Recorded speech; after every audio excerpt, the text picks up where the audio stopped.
Have you ever wondered if you're walking in God's will for your life? Today's guest has an amazing testimony of how he knew that he was walking in God's calling for his life.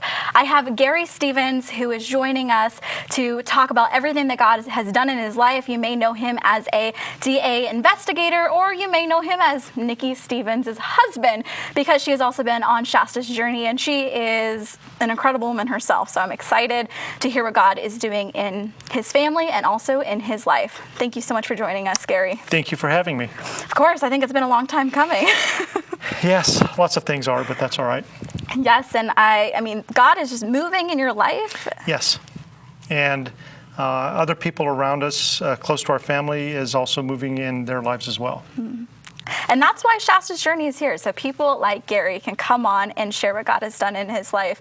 And as of right now, for people who don't know you, could you give them a little bit of background about who you are? Sure. I grew up in the Bay Area. I have an older brother and older sister, and I grew up Catholic.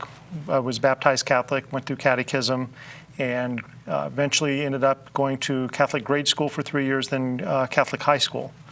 And Catholic high school was an interesting venture, but it gave me a very good foundation of my faith and the people around me likewise. After high school, I went to community college. I started studying administration of justice. I got my degrees and went through the police academy and went into law enforcement. Wow, quite the road. Do you feel that your experiences, not necessarily sheltered in a Catholic school, helped you, or do you think that also had its own problems on its own? Both. It had some of the problems. One of the things I've learned since then is Catholic school we didn't really read or study the Bible. I didn't start learning about the Bible until I was married and started going to a community church here in town, and realized how much I was missing. What the Bible is, what's in the Bible, and the messages that are in the Bible. And that's something I did not learn, in Catholic grade school or high school. We had mostly lay teachers and a few of the Dominican brothers and nuns, but we didn't study the Bible. It wasn't, like I said, until I got married 20 years ago this year that I started. Congratulations. Thank you. Started, reading and learning more about the Bible and the Word in the Bible. Do you feel that because your knowledge was lacking in the Word of God, that it may have caused some issues in your marriage? Not in my marriage, no. If anything, it strengthened our marriage. I can't say it didn't. My lack of knowledge didn't exactly help me between the time I was out of high school or out of college and the time I got married. It would have been helpful to have that exposure, that awareness, but I have it now. So and you have kids, so how have you been preparing them for their walk of life? So my daughter, after her mother passed away when she was 12, she was from a previous relationship. She started going to youth group, and she became very active in youth group and going to church here in town. She enjoyed it very much. She's very private about her faith. And my son, and my daughter, she's since moved out of the house, and she lives in the Bay Area, and she is engaged to be married. I'm very proud of her, and she is doing very well with her life. And my son, he's grown up going to church here, San Andreas Community Covenant Church, and he likes to go to the church and work. And he also is very private about his faith, but he understands, his walk with Jesus, and he's, in my mind, he's doing very well also. In a sense, do you have to be sort of private with your faith as your position in law enforcement? Yes and no. I can't openly profess my faith because not just because of the separation between church and state, but because a lot of what I deal with, I see the negativity in humanity. And so I stay a little private with that. I don't profess it, like I said, or push it upon people. Unless you're on Shasta's journey. Yes, because what I deal with, especially now, are a lot of victims. And it's the aftermath through counseling of one form or another where they get that help. That's not something I'm capable of doing in my role. As an investigator, what types of scenarios or situations have you dealt with over the years? Just about everything you can imagine, from child abuse, child molestations, homicides, murders, rapes, lots of domestic violence, thefts, burglaries, assaults on other people. I've been the victim of assault myself. So anything that a crime that you may read about in the newspaper or see on TV, generally I've dealt with.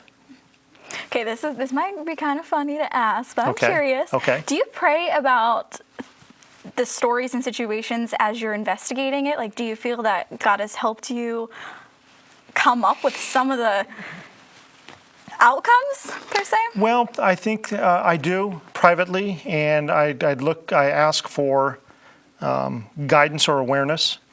Where else should I be looking for this evidence? What else should I be doing? And sometimes the next day it'll pop up, and it's like, hey, I should do this. I just thought of this. I can't say it was told to me, but I have that awareness now that I didn't have the day before. Maybe I should be doing this.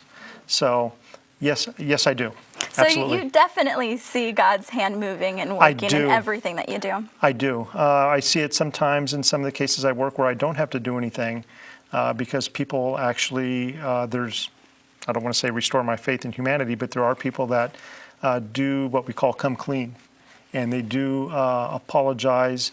And a case, I'm not working right now, but one case that we have, our office has, this person is being told, and he is so far doing it, that he needs to tell the truth, and he needs to get the way somebody is telling him, get his head right with God. And he is still doing that, and he is praying every day as much as he can, asking for forgiveness and asking for healing, not only for himself, but for his victim. So it does happen, not very often, but it does happen. As a believer, you and I both know that it doesn't matter how messed up a person is, God can still change them. I agree with that, yes. But it's almost like somebody that has an addiction, they have to be willing to acknowledge that and take that first step. Absolutely. And that's something that you guys should keep in mind. It doesn't matter how much you're praying for somebody, that person still has to make the decision. Yes. To accept that. And somebody actually came up with this analogy the other day. If you put food in front of somebody's face, they have to make the decision to eat it or not. And it's just like with believing. Absolutely. You can put stuff in front of them, you can act a certain way, but they still have to take it. Yes, I agree with that. They have to be willing, they have to, number one, recognize or acknowledge the fact that God is there, and all they have to do is take that step forward. If it's same, like I said, I see it with addiction all the time. They have to acknowledge it. Then once they do, that is the biggest step they can possibly take to improving their life. And then when they acknowledge it and they take that first step, then they're on their way to either recovery or living a better life. What types of things do you struggle with personally? Talking about it publicly. Besides that, everybody has struggles. Mine, sometimes I want to know, but I know that's part of God's plan is we're not supposed to know. So I'm very curious. I'm one of those people, I think that's kind of why I do the work I do, is because I'm always asking the question, you have to be thinking. Why? Why is this? Why is that? Is there a Bigfoot? You've actually won awards, right? I have. Yeah, tell me about that. Well, the last award was in 2014. It was for a homicide investigation that I conducted. We assisted Sutter Creek Police Department, and they had come across a homicide in one of their hotels. And we ended up conducting the investigation, which over time took a total of 2.5 years. But we had a suspect identified within a day and a half.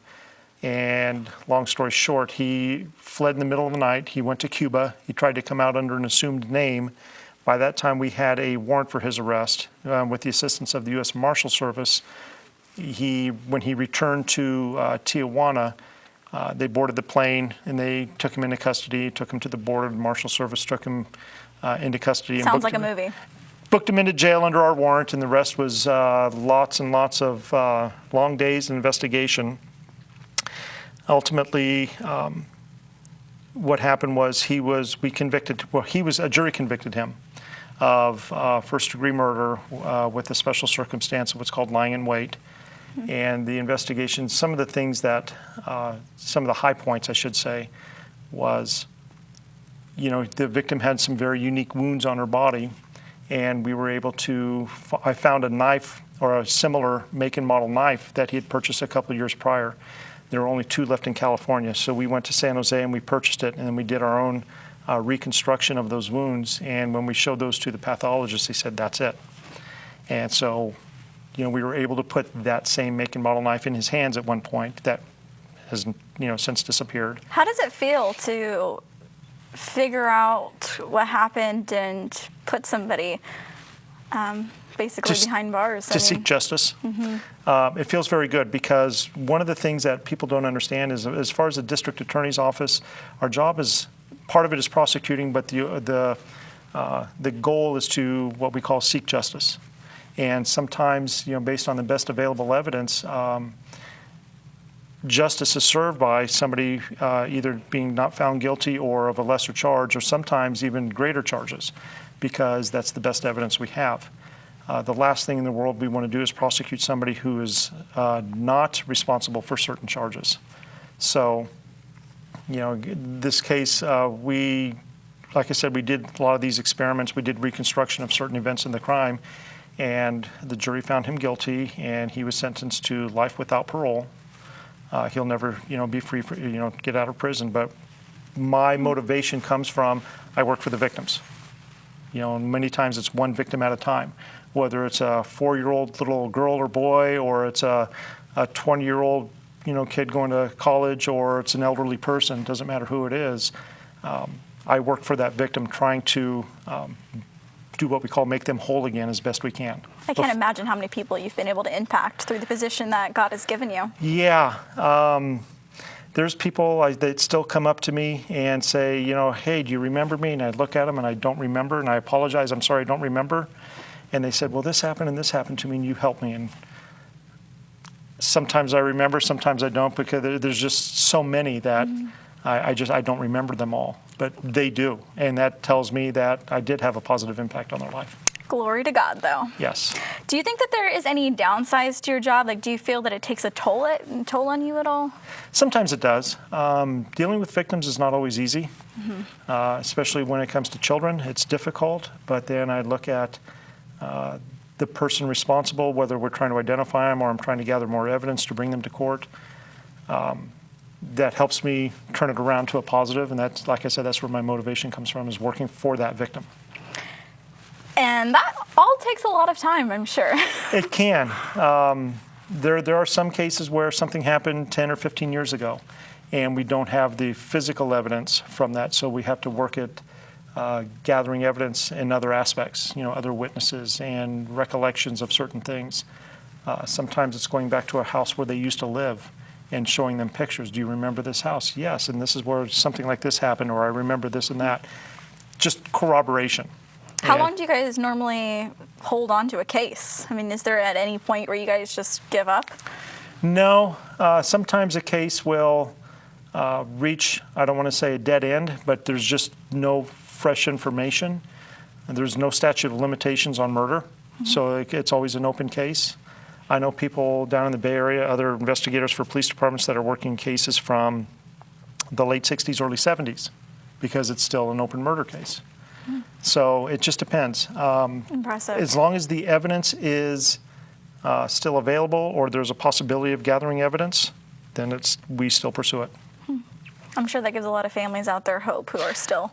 Like I said, I work for the victims. Waiting. That's the way I look at it. If I was in their position, I would want somebody, when I ask for help, I would want somebody to try to help me. At least try. I may not accomplish it, but I will try.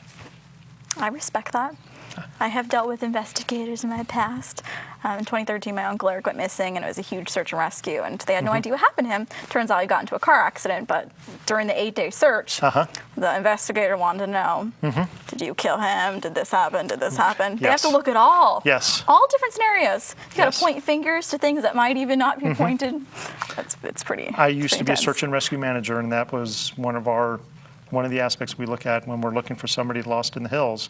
When we've seen a team out there, a hasty team, or somebody to go start tracking or start looking, or helicopters, whatever, somebody has to go back to the reporting person, the last person that saw them in person, and say, okay, what else can you tell me? And see what comes from that. I was 15 at the time, and I was one of the last people that texted him, and they wanted to search my phone. My parents like, but no, I get it. Sure, I get it. sure. But I've definitely been in the position of being one of those people that you spoke to. So, Right.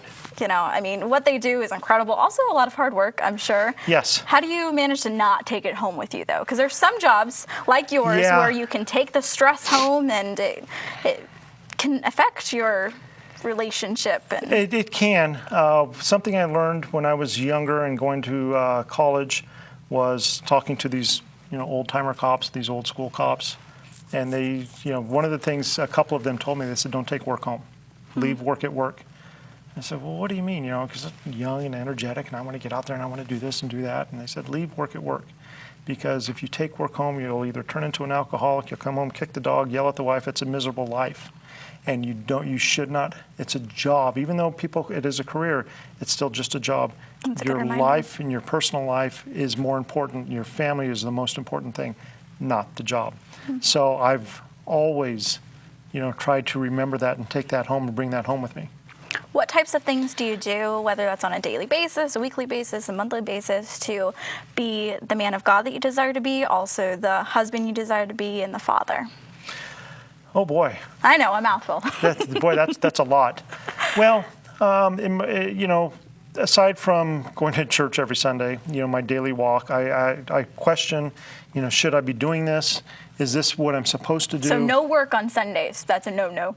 Unless I get the phone call that you need to come to work, yes. It's kind of a constant self-evaluation. Is this the right thing to do? Should I be doing this? What else? How else can I talk to my son so he understands? And give him some guidance. Every day, when we're all home together, because we have very busy schedules. When we sit down, we'll have him pray. We change, who's going to say, prayers over our meal. And sometimes when he's done, because he's 17 and I want this to be a short week and I hope I do good on my test, this type of thing,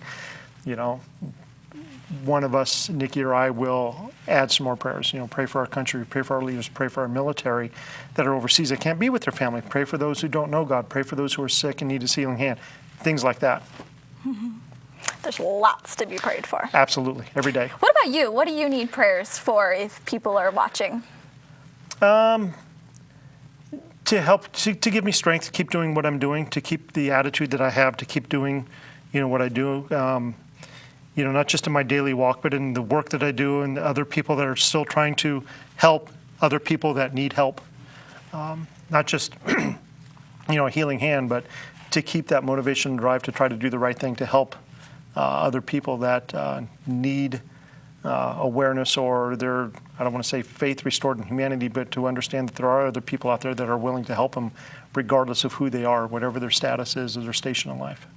Well, I'll be in prayer. You guys will be in prayer too. You guys can check us out on Shasta's Journey on all social media platforms and be in prayer with Gary for me. And I would greatly appreciate that. And when it comes to what God has done in your life, what other things has He done for you? Oh, lots. There's lots of. 30 minutes is never enough to talk about everything God has Yeah, done. there's lots of things I can say that I'm blessed for.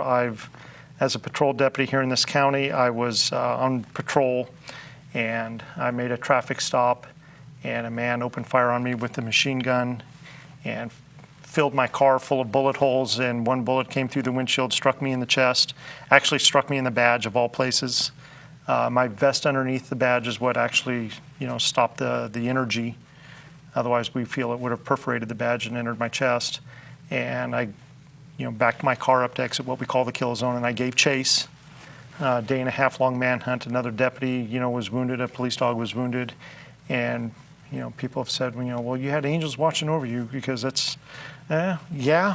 Like I said, there's many things I've been blessed with. I had a great childhood growing up. I don't have any bad memories. I went to Alaska fishing with my parents. My high school graduation, everybody wanted a car.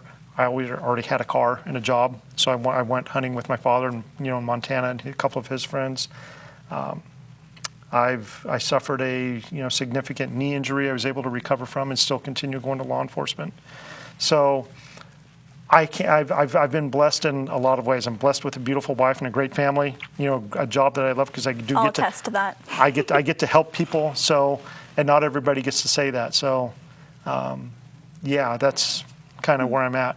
What advice do you have for people who are watching this and thinking, what am I doing with my life? How can I give glory to God with what I'm doing? Well, there's always, if you're bored, you can always sit down and read the Bible. But I encourage people to, if you're bored, you need something to do, what can you do that's constructive or productive? And no matter where you are or what you're doing, when you see somebody, and I'm reminded of this quite a bit, you don't know what challenges or what that person's going through at that moment. And not necessarily to stop every stranger and try to help them, but there are people, whether it's through work, through any other service of any other kind, whether it's a neighbor or somebody, to reach out to them and offer to them, I can help you with something. I do that, with my neighbors in my neighborhood. We all reach out and we help each other when they're having difficult times to sit and talk with people. And I think showing our human side to other people is very important because not everybody does that. And we fall short of that a lot of times because we are human, we're not perfect. And we sometimes have to be reminded, and sometimes we have to read the Bible to remind ourselves, which is fine. But because, like I said, we're not perfect, and we should understand that. But there is a plan for us. We're not supposed to know the plan, so we need to keep striving towards what the Bible says. Amen. What is your favorite Bible verse? Sorry to put you on the spot. I know there's a lot. I'm absolutely horrible with Bible verses. One of my favorites is, I want to say Jeremiah 29. 11? Yes, which is. For I know the plans I have for you, declares the Lord, plans to prosper you, I to give you a did not hope read and a that. future. That and another one I don't remember. I want to say it's in Psalms, but it's though I walk through the valley of the shadow of death. Mm-hmm. Is that no? That's not. Is that in Psalms? That's a good verse either way. Yes. Hey. I shall fear no evil.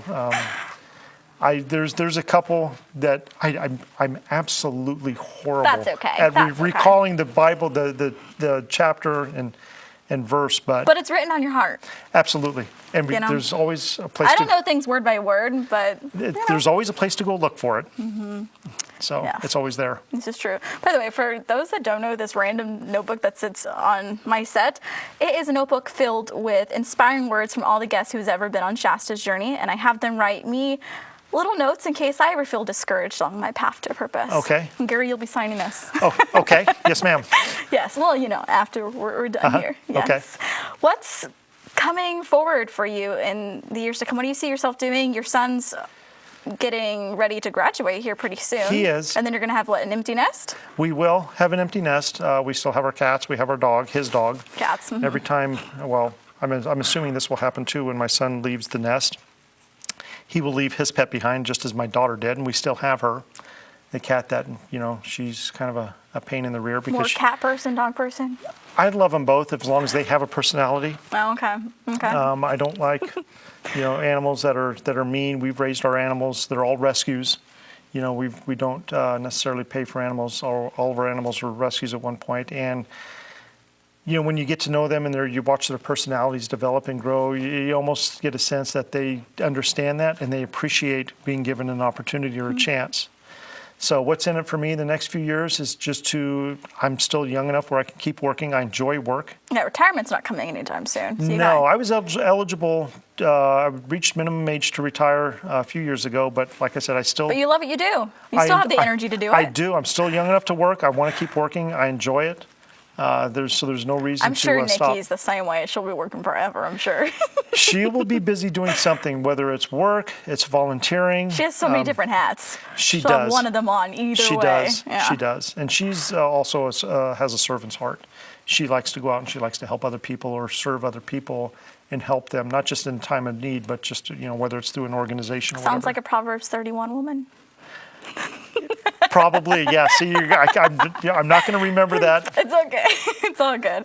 Well, I was wondering, previously, like before the show, we were talking about briefly your relationship prior to Nikki. Yes. That you went through a period where you got out of a bad relationship and it kind of left Right. you kind of wondering, what advice do you have for people who are in the situation where either their marriage didn't work out the way that they expected, or they're just alone? I mean, you said it wasn't too bad while you were doing it. Right. You weren't searching for Nikki, but Right. the Lord was like, here's Nikki.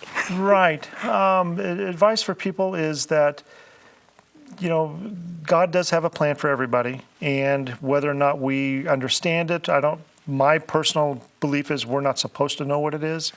That keeps us striving towards living in His Word, or like I tell people, His light is over there. You need to keep moving towards that, that guidance in our daily walk.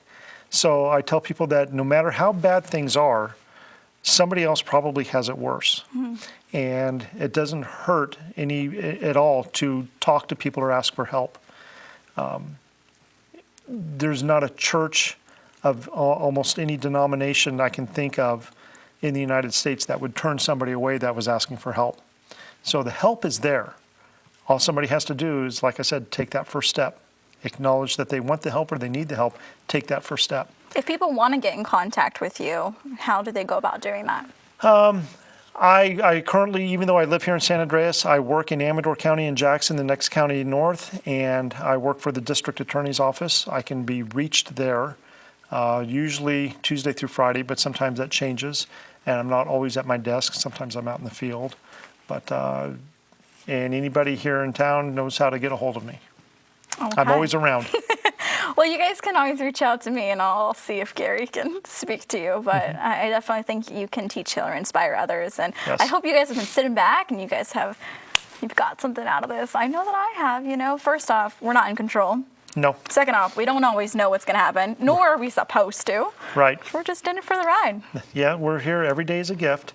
Mm-hmm. And it's almost as if we've been given this opportunity, and what are you going to do with it? It's up to you. And that was one of the, caveats of giving us a soul and giving us free will is it's your choice. Here's the living Word, and what are you going to do with it? That's the beautiful thing about free will. We have now we get in trouble though sometimes. That's because we're not perfect, and a lot of times we're not listening. Mm-hmm. Yeah. So true. Well, we're like out of time, guys. This is so sad. I never have enough time to hear what God's doing in somebody's life. But if you guys are interested in sharing what God has done in your life, go to shastasjourney.com or look us up on all social media platforms. And do me a favor, be and pray with me for Gary and his family, and also for law enforcement, military, everybody who's really putting their lives on the line, because those are dangerous jobs, and I'm sure there's other jobs. Firefighters, pray for firefighters, because it's sacrifice. It's sacrifice. It is. And I want to thank you so much for being on the show and sharing your testimony. Thank you. It was a blessing to have you on, and hope you guys got something out of it. We're taught, healed, or inspired, and I hope God blesses you guys abundantly. To answer the question I asked you beforehand, do you know what God's will is for your life? Well, Gary answered it. You can't exactly know, but you'll feel His peace, and you'll just know. I know that doesn't make sense, but it will. Have a blessed day, guys.